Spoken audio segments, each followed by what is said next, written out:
Boa tarde a todas e todos. Eu e o Belmiro estamos num lugar triste, em Yerevan, que é a capital da Armênia, que é o memorial do genocídio armênio. Eu não trouxe, evidentemente, o Belmiro junto comigo. Ele está na sombrinha, lá naquele muro que vocês estão vendo ali, em respeito, por ser um memorial que trata da morte de 600 mil a 1,5 milhão de armênios. Você sabe o número correto.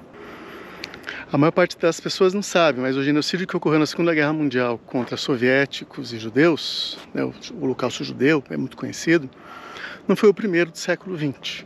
O primeiro foi o genocídio armênio. Veja um pouco do local.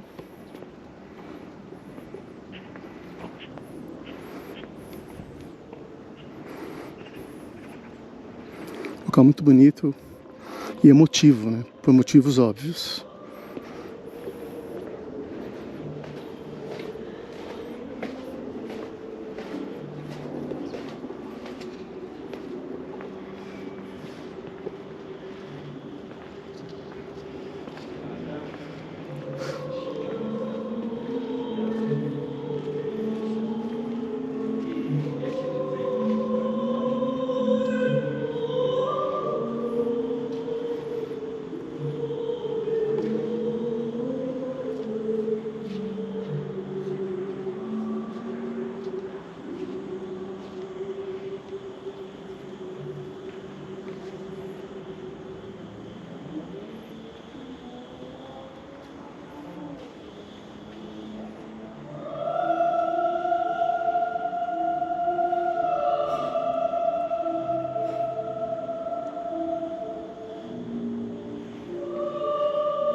O genocídio começou em 1915 e antes, em 1909, houve já um primeiro massacre de armênios.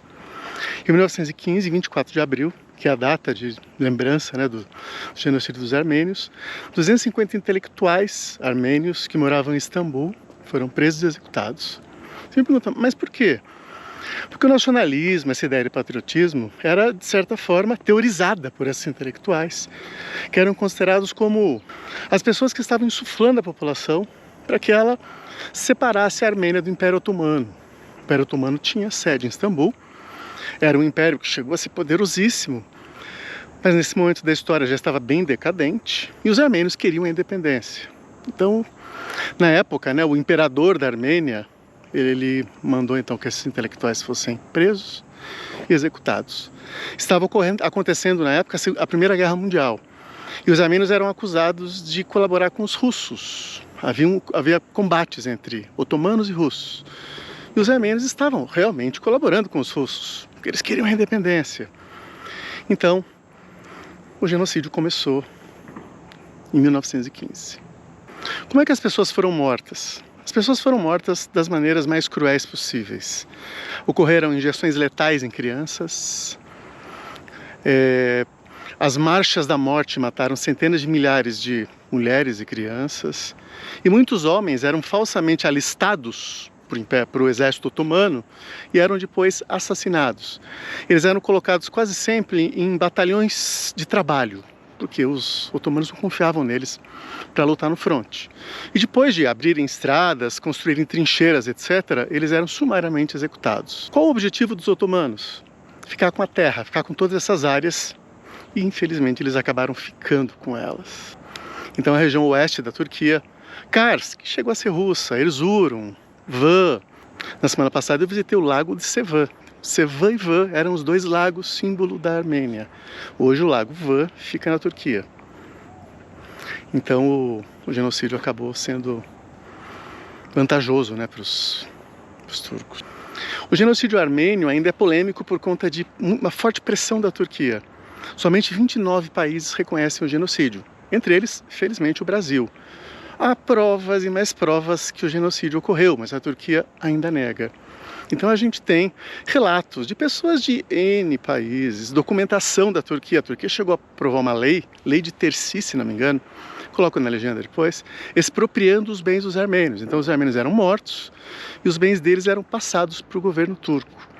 Então foi de uma brutalidade assim que só perde mesmo para os genocídios que aconteceram na Segunda Guerra Mundial. Perde em número, né? A brutalidade foi semelhante. Os motivos então são três: o apoio armênio aos russos, o nacionalismo armênio, que queria a independência, né? E claro, os turcos queriam ficar com as terras, com toda essa área imensa que pertencia à Armênia e hoje faz parte da Turquia. Esse enorme monte, inclusive, que vocês vão ver agora, é uma pena que hoje a imagem está muito encoberta por nuvens. Eu vou pegar alguma imagem na internet e colocar para vocês verem. Pertencia à Armênia. O Monte Ararat, maravilhoso, chama Agri na Turquia, pertencia à Armênia e foi tomado deles pelos turcos. Então esse é um daqueles casos trágicos, que foi a limpeza étnica feita pelos turcos contra os armênios e que acabou resultando na morte de 600 a 1,5 milhão de pessoas, incluindo, evidentemente, centenas de milhares de crianças, mulheres e homens. Esse é um lugar muito triste, é praticamente semelhante a visitar Auschwitz, embora em Auschwitz a coisa tenha sido mais brutal ainda. Eles chegaram inclusive a queimar pessoas vivas, o que chocava os próprios soldados do exército otomano. Então tem casos documentados de populações inteiras de uma vila reunidas, por exemplo, numa igreja, portas fechadas, joga combustível e queima todo mundo lá dentro. Então foi assim de uma brutalidade terrível. Mas é isso, abração para todas e todos e fiquem bem.